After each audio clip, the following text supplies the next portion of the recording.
when you talked about Israel and the way that they're reacting to this and the fact that they're not able to rally the global community.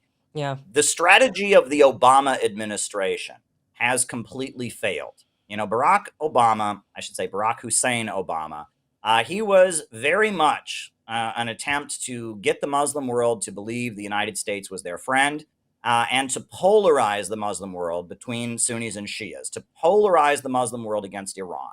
Right? If you looked at what happened in Syria, the way the Arab Spring went, imagine if George W. Bush had been president during the Arab Spring. How would things have played out? We'd have like 6 different Irans right now. But because Barack Hussein Obama, who went to a Muslim school, wink, wink, met with Edward Said, wink, wink, he says he's not a Muslim, but the conservatives are always calling him one, and he doesn't like Netanyahu because he was leading the country. The Arab Spring was actually manipulated in the favor of the United States. It brought down Gaddafi, and they were able to set up for a regime change war against Libya. They were able to then destabilize Syria with civil war. And that the propaganda coming out from U.S. allies throughout the Middle East during the Obama administration was that Iran is trying to take over the world, that there's a Shia crescent is trying to be built. And it was a strategy of the USA kind of courting some elements in the Muslim world and using them against the Hezbollah forces in Lebanon, against Syria, against Libya and Gaddafi, and against Iran. And that was the strategy. And it continued under the Trump administration. Donald Trump went to Saudi Arabia, and he said he was going to build an Arab NATO against Iran. You remember this?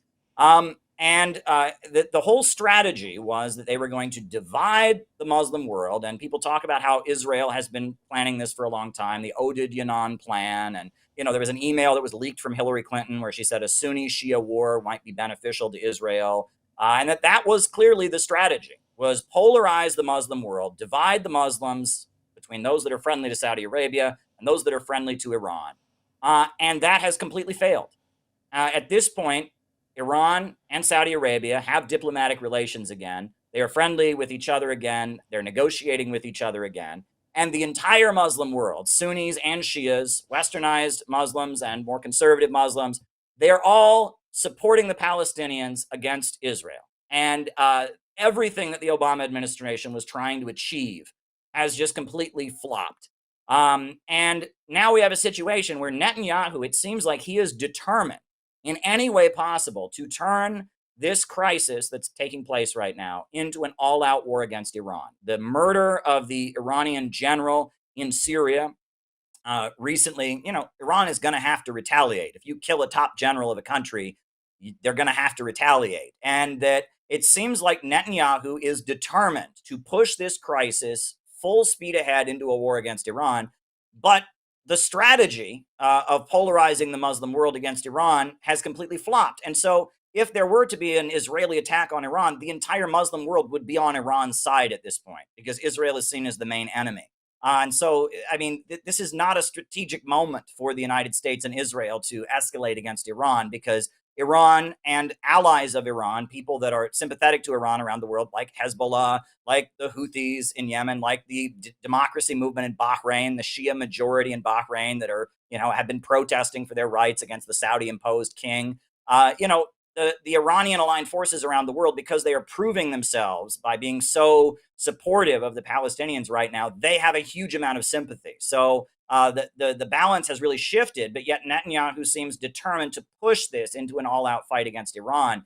And I worry about the implications of this because, Israel does have a huge stockpile of nuclear weapons. It's the worst kept secret in history. We know that from all kinds of revelations that have come out through the years. They won't admit they have nuclear weapons, but they do. If they were to attack Iran, Iran has the capability of just unloading a huge amount of missiles onto Tel Aviv. And Hezbollah has the same capability in Lebanon, and Israel has nuclear weapons. And this could all spin out of control very, very, very quickly. And it seems like Netanyahu is determined to drag the world into World War III. It's not enough to have this horrendous crisis and all this killing going on in Gaza. He wants World War III. And I think that common sense should prevail and, that he should be restrained. And I'm kind of shocked by the Biden administration just continuing to pander to what looks like a desperate attempt to spark World War III. What do you think? Well, the United States is doing right now what the United States has always done, and they kind of are. I think the Biden administration's a bit in shock. Quite honestly, what's always worked in the past is just to support Israel blindly. It didn't, and that really sort of, that the rest of the world oftentimes would also support Israel, a lot of the Western world. And that was just kind of the way it was. That was the status quo. And suddenly it's not. And I just think they're taken off guard. And I think that they are thinking, well, what do we do now? This isn't normal. Normally, we side with Israel and everybody else does too, and it's all good, and we just keep on going. And then this one ends and there's a period of peace. And then when the next one flares up, hopefully I won't be around. It'll be the other president's problem. So I think they're taken off guard.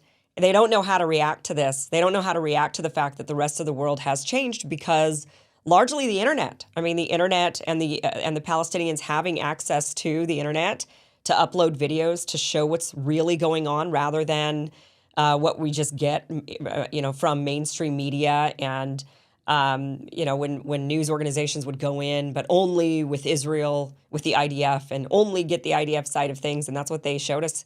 Now people are starting to see the reality of what's really going on there and starting to think critically. The younger generation's older now. Boomers, they were born from World War II.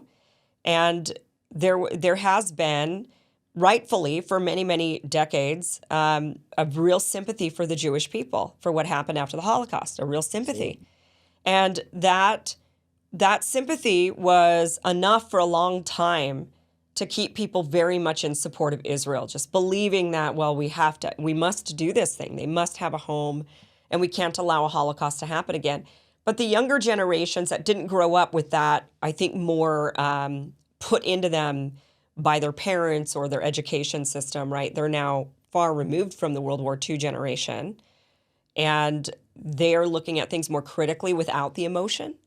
And when they look at it that way and they see what's the reality of what's happening to the Palestinians, there's a big uprising. People are saying, well, this is wrong. You can't basically annex people for 50 to 75 years and not give them rights, just to keep them oppressed and refuse to give them citizenship, refuse to give them equal rights, or refuse. And if you don't want to do that, if you don't want to annex them completely and make them all Israelis, then you need to give them their own nation and allow them total and complete self-autonomy, not this kind of pseudo-fake crap that they were doing, which really wasn't a nation. They were offering them basically native reservations is what they were, without our natives in this country, they're given reservations that they can run, but they're also allowed to leave those reservations, live anywhere in the country. They're given American citizenship and full rights, and they don't have to live on those reservations if they don't want to.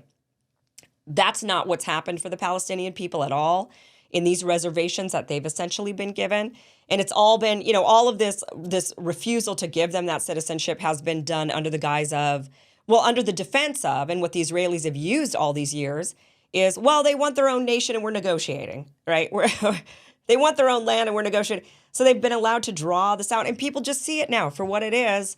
And they say, this is wrong. You cannot do this for 4 generations of people, going into 5 generations, denying them those basic equal human rights. But so I think the Biden administration is just taken totally off guard. They do not know what to do. They've just been sticking to 75 years of status quo. And now they're like, oh shit, what now?